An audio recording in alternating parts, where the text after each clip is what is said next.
careful. I'll be back, I promise. Please, come back safe. Imagine being sent off to kill somebody whom you've never saw, and in most cases, you won't even see, that has never done anything to you, for people who thinks it's probably just business, all in the name of patriotism, but in reality, oil, land, and greed, making the ultimate sacrifice of your very own life just to join the rest of the veterans who made that same choice.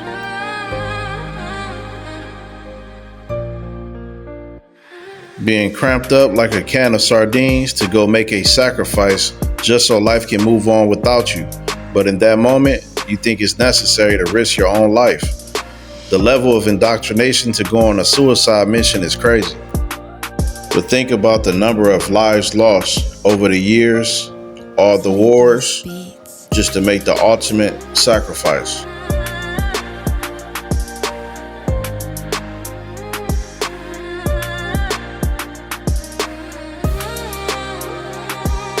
The indoctrination runs deep.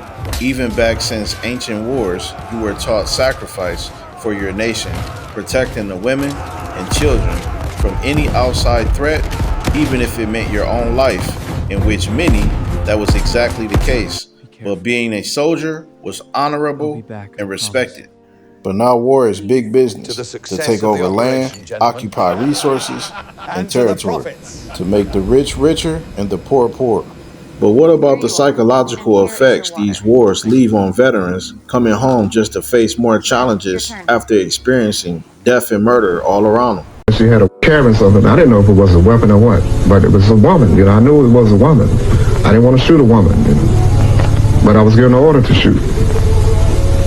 So I'm thinking that she had a weapon running. So when I shot and I turned over, it was a baby.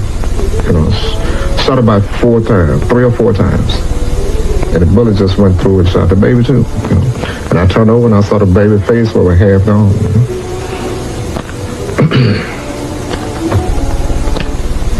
And I just blinked. I just went. The training came to me, the programming to kill. And I just started killing. That day in my life, I was personally responsible for killing between 20 and 25 people, about 25 people, personally. From shooting them, to cutting their throats, to scalping them, to cutting off their hands, and cutting out their tongue. I did that.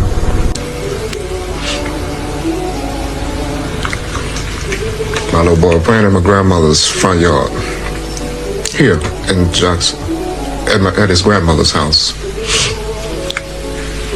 There were some teenagers across the street, got into an argument. It was 14 and 15.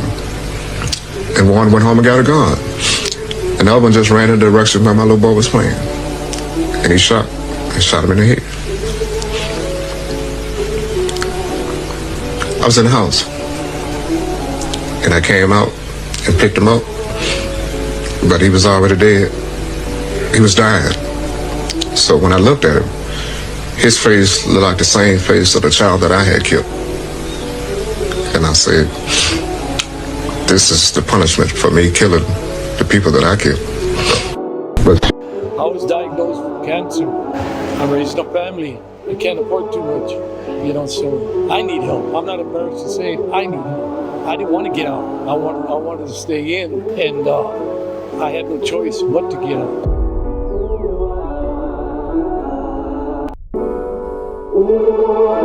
All wars are bankers' wars.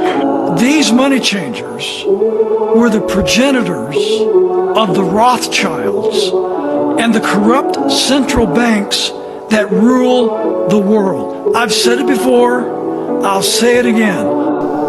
Some of the guys is coming back from Iraq and they get discharged. What they gonna do? They've got no alternative other than turn right around and re-enlist. Right now, the way it looks like, because there's nothing here for them.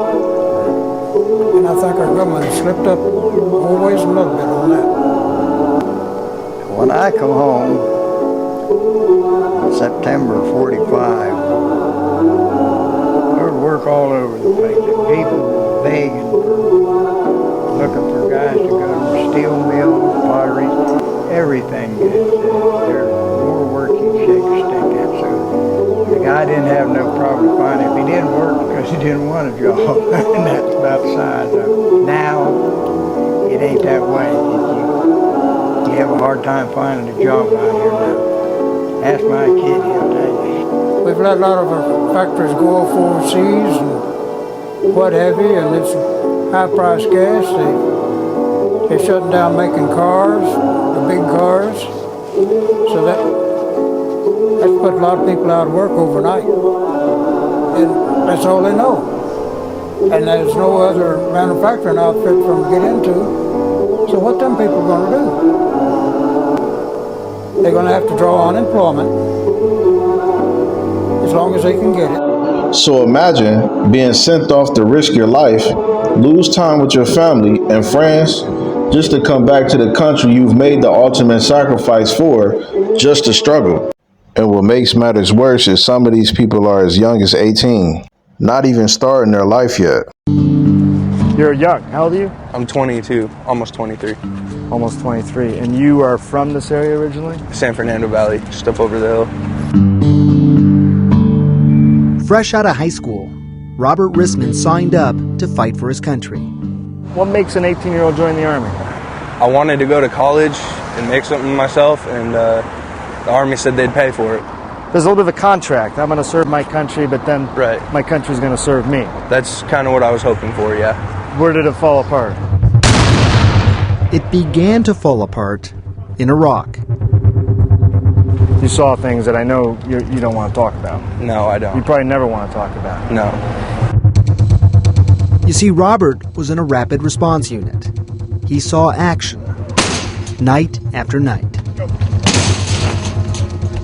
I got back from Iraq and I was having a lot of psychological issues, I guess you could say. Post-traumatic stress? Post-traumatic stress disorder. Back home at Fort Carson in Colorado, he started feeling like people were out to get him. A few months later, someone discovered Robert's illegal sawed-off shotgun hidden in his barracks. According to Army papers, Robert told investigators he was suicidal. At one point, he spent a full day drinking, then sat on the side of the bed with the end of the gun in his mouth. I wish sometimes that I had died in Iraq, so that my life would have meant something, you know? Forced to quit the Army, Robert ended up homeless. I always thought the PTSD was actually caused from the trauma of war. But actually, these medications that these soldiers are being prescribed with, these psychiatric medications, are the big cause. So what are they putting in these medications that's making them suicidal, violent, and even seeing things that's not there?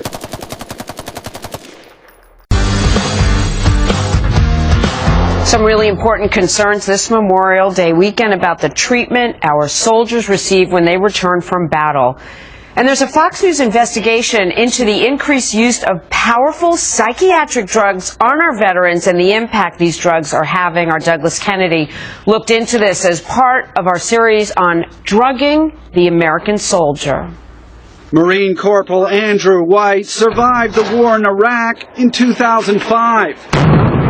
Temper tantrums, tremors. Unfortunately, says his father Stanley, he could not survive the drug cocktail prescribed to him by his caregivers at the Department of Veterans Affairs. Once they treat you for PTSD, the first line treatment seems to be a series of medications. We call them cocktails, and if it doesn't work, they increase the dosage, give you more and more and more.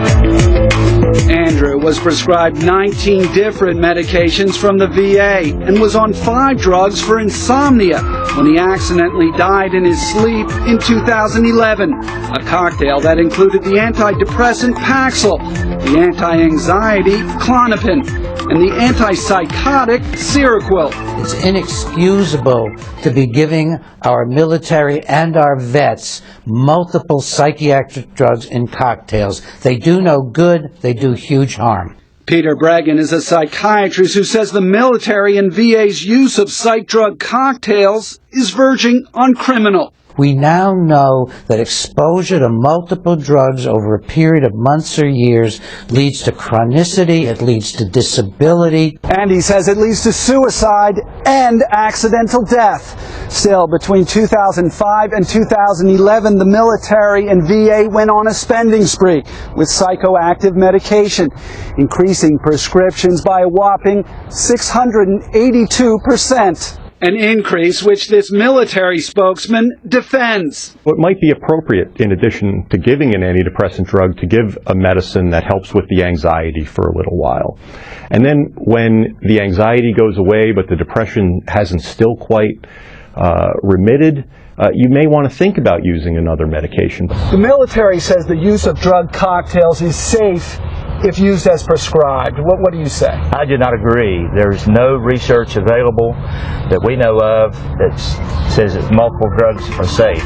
Unfortunately, he says his son was a guinea pig for what he calls psych drug experiments. In Charleston, West Virginia, Douglas Kennedy, Fox News. So seeing all this and knowing all the casualties of being in the military, one might ask, well, why would anybody join such a thing? And how are people still signing up for this? But just understand, there's a sucker born every day, and they know this. And to add to that, there are benefits that are associated with these military contracts. There's benefits that come with, education, also bonuses that are associated with it. And during these situations, you have to understand there's a time of deep depression of the economy. So a lot of people need money. They're looking for a career. They're looking to get away for opportunity. And understand that somebody has to be the sacrificial lamb for the ultimate sacrifice.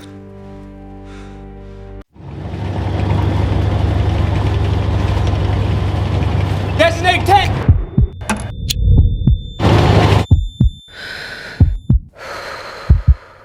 Gun disable tank! Oh! Tank identified! Range 1200! Fire to just! On the way! Target cease fire! Hey! Nice shot. That's what I'm talking about.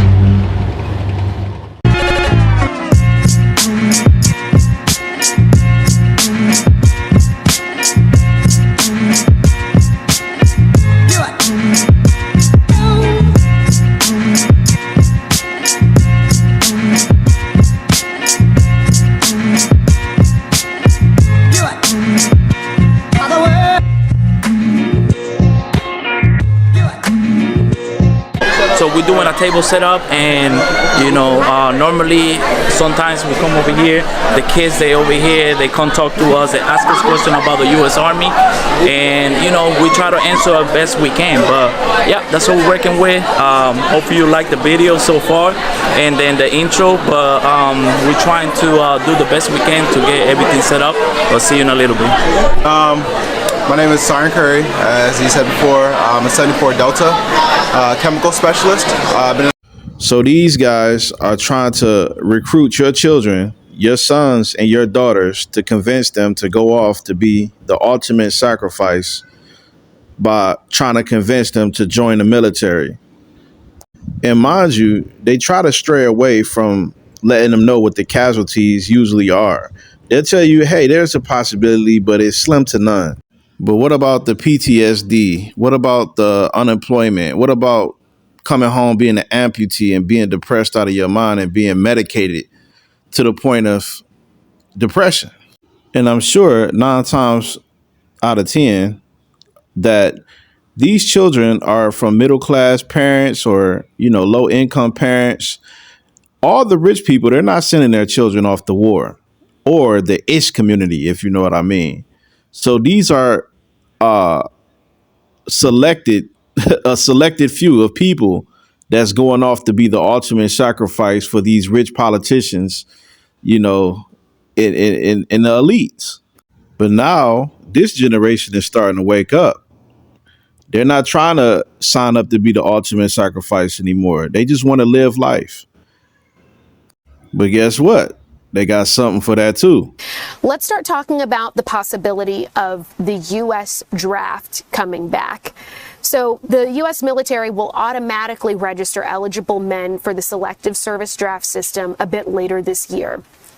Previously, the onus was on the men to register themselves. So that's going to definitely impact families of young men. Think late teens, early 20s and beyond. So if you're curious, what is the selective service system? It's the military draft, and it was established back in 1917 by President Woodrow Wilson after the U.S. entered World War I. So that puts some things into perspective for you as to where this stands. And if we're calling this back, it must mean this is some serious stuff to our government.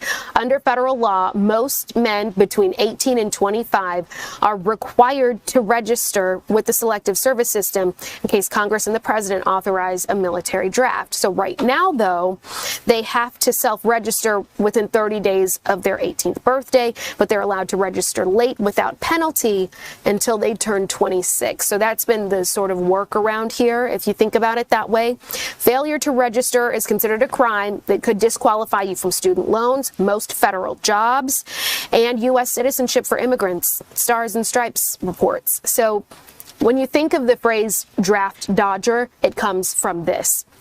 Women are still exempt from registering, though. A new rule passed by Congress just last year will automatically register those eligible men in the system, which transfers responsibility for registration from individual men to SSS through integration of federal data sources. This is, again, all coming from the SSS website. So here's the big picture. Draft registration has declined in recent years, and don't just take my word from it. It's coming from the Military Times that monitors this especially closely. And they say that it's in part because federal student loan forms removed the option to register back in 2022. So if you're curious as to when the military draft will become automatic, here's a look at the timeline. According to the selective service system, it's hard to say, try it 10 times fast. Automatic registration will be in place by December of this year. So nowadays, people are smartening up and simply just not wanting to sacrifice their lives for a satanic blood-drinking, Baal-worshiping cult called America. So the laws are changing. But best believe, with the confrontation going on in the Middle East, they're going to need our sons and our daughters to join this ultimate sacrifice. And of course, at this moment, women are not legally obligated to join the draft or be drafted, but laws will change due to mass casualties in the future, best believe it. And realize World War III is at hand, and this could change not only our lives, but many generations' lives forever. So being aware of how these things work beforehand is very important to prepare, because they're looking to up the age on the people they could draft, and also it could be sooner than you think. So like, share to get this message out, and thanks for watching.